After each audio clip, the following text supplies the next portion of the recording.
บพรกับพี่กุ้งอีกแล้วนะครับกับพี่กุ้งคุกกิ้งชาแนลนะครับและก็เช่นเคยนะครับถามว่าพบพอกันแบบนี้มันก็หมายความว่าเฮามีนัดสิมาเฮ็ดเมนูแซ่บๆกับพี่กุ้งอีกแล้วนะครับสำหรับจะเป็นเมนูอย่างแนวรอติดตามเบิ่งนะครับเอาละครับมื้อนี้ก็เช่นเคยนะครับหลังจากที่พี่กุ้งเลิกงานกลับมานะครับพี่กุ้งก็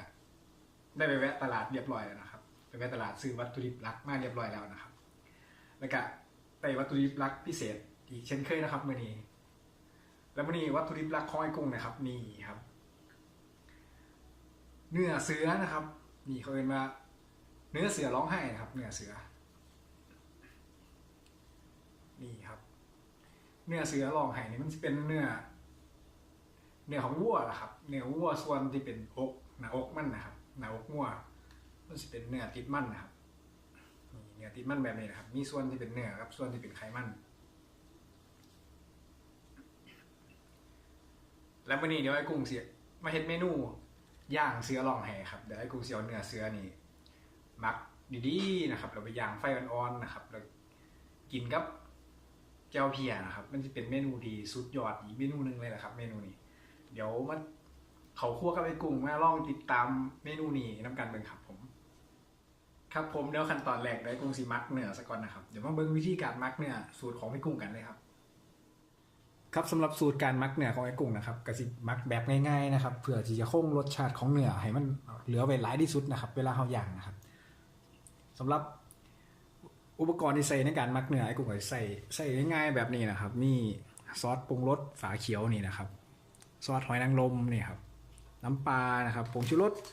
รสดีเกลือนะครับก็มีอันนี้เป็นเหล้ามิรินนะครับเป็นเหล้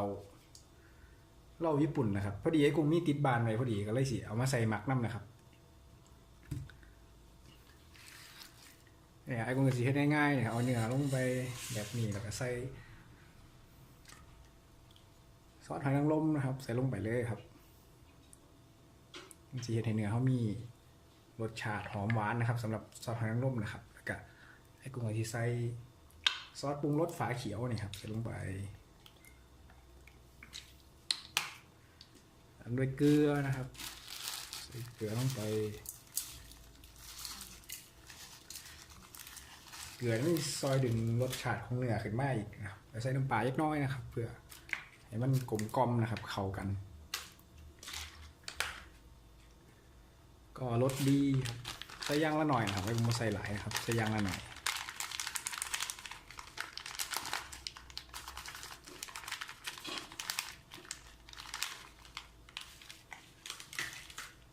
ก็ผงชูรสนิดนึงนะครับใส่นิดเดียวพอนะครับแล้วก็ไอ้กุ้งจะใส่พริกไทยน้ำยักน้อยนะครับให้มันหอม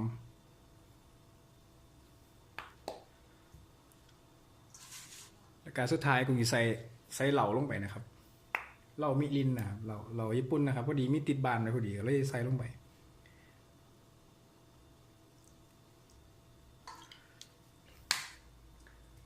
การที่เขาใส่เหล่าในการหมักเนื้อนะครับมันเวลาเขาย่างนะครับกินของเราเนี่ยครับมันจะเห็นเนื้อเขานี่หอมนะครับหอมมีรสชาติหอมกินของแอลกอฮอล์จากเรานะครับมันซอยยกชูรสของเนื้อแต่มาอีกแบบนึงนะครับนี่ครับไอ้กุ้งมักง่ายๆแบบนี้นะครับวิธีมักเนื้อเสือของไอ้กุ้งครับ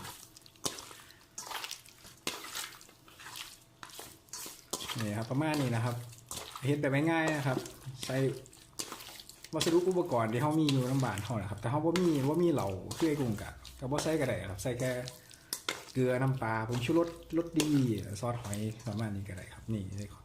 กุ้งมักเสร็จแล้วนะครับเดี๋ยวต่อไปไอ้กุ้งก็สิเอาเนื้อเสือร้องไห้ของไอ้กุ้งเนี่ยครับไปย่างไฟอ่อนๆนะครับครับนี่ก็เป็นทานไฟที่ไอ้กุ้งเตรียมไว้ย่างเนื้อเสือของไอ้กุ้งนะครับจะเห็นว่าไอ้กุ้งใส่ไฟอ่อนๆนะครับรอให้จนไฟมันเหลืออ่อนๆแบบนี้นะครับค่อยเริ่มย่างนะครับ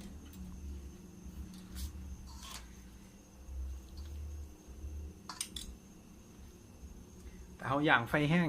มันสีใหม่เร็วครับต้องใส่ไฟอ่อนๆแบบนี้ค่อยๆย่างไปเพราะว่าเนื้อเสือมันเป็นเนื้อติดมันพร้อมนะครับมันสีใหม่เร็ว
ร็จเรียบร้อยแล้วนะครับสำหรับ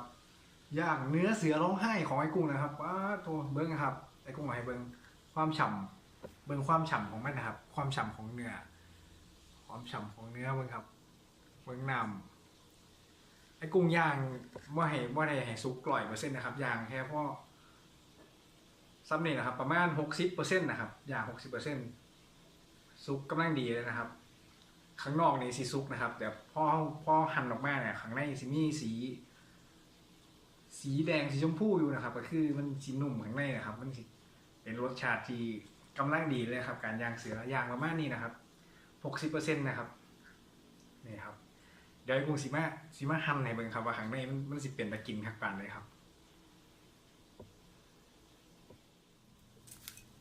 ครับเดี๋ยวไอ้กุ้งสีหั่นให้เบิ่งนะครับเนื้อเสือที่กุ้งย่างเสร็จแล้วนะครับมาเบิ่งกันนะครับว่าข้างในมันเป็นตะกินปานไหนนะครับ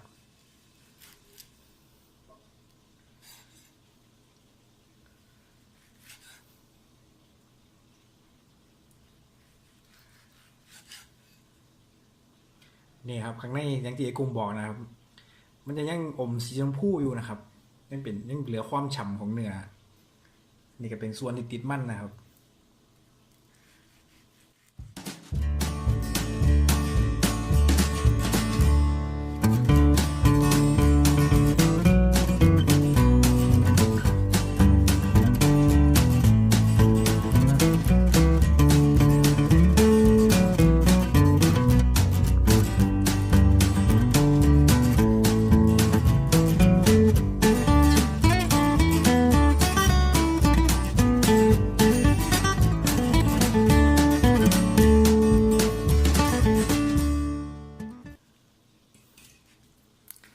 นี่แหละครับ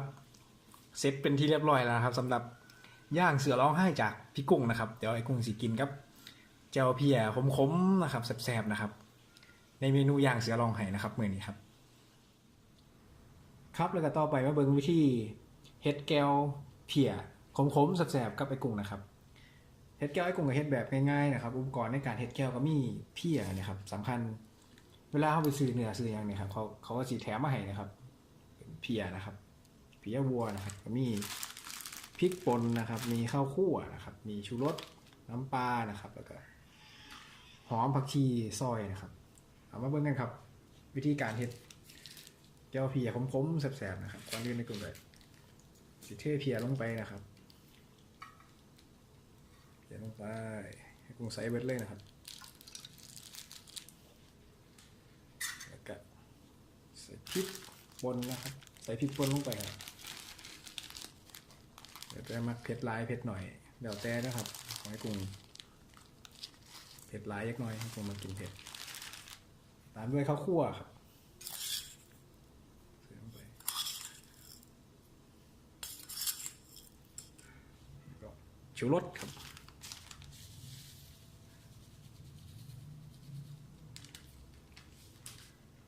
น้ำปลาครับ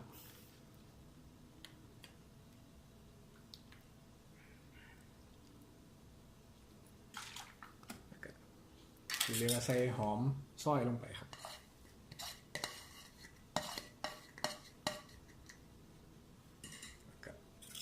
คนให้เข้ากันครับ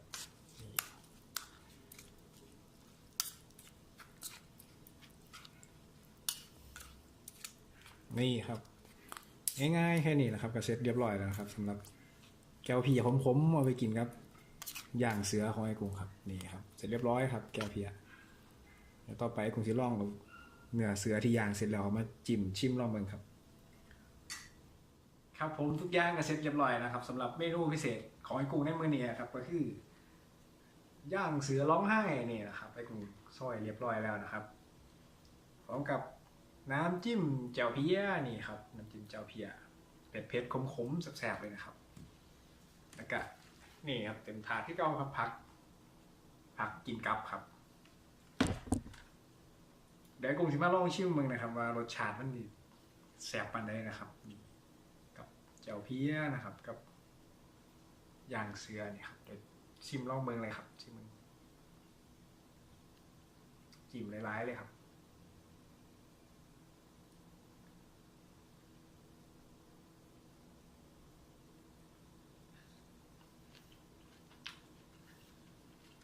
อืมแซ่บครับ เข้ากันครับ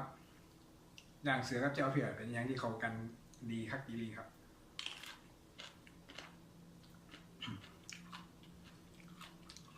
นี่ครับ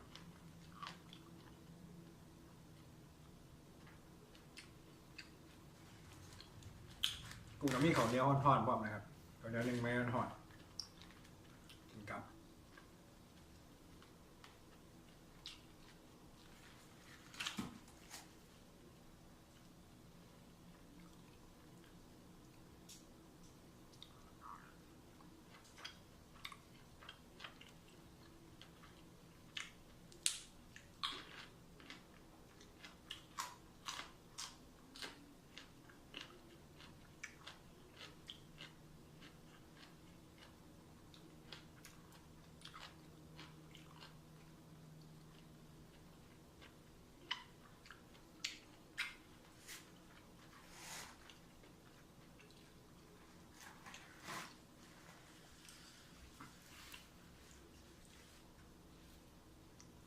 ครับผมสำหรับคลิปนี้กูขอจบการนำเสนอเพียงซ้ำนี้นะครับเดี๋ยวกูขอตัวไปกินย่างเสือแซ่บๆก่อนนะครับแล้วก็ฝากกด Subscribe ช่อง YouTube แห่งกุ้งนำได้นะครับสำหรับช่อง YouTube พี่กุ้งคุกกิ้งชาแนลนะครับแต่พบกันใหม่คลิปต่อไปครับผมวันนี้สวัสดีครับ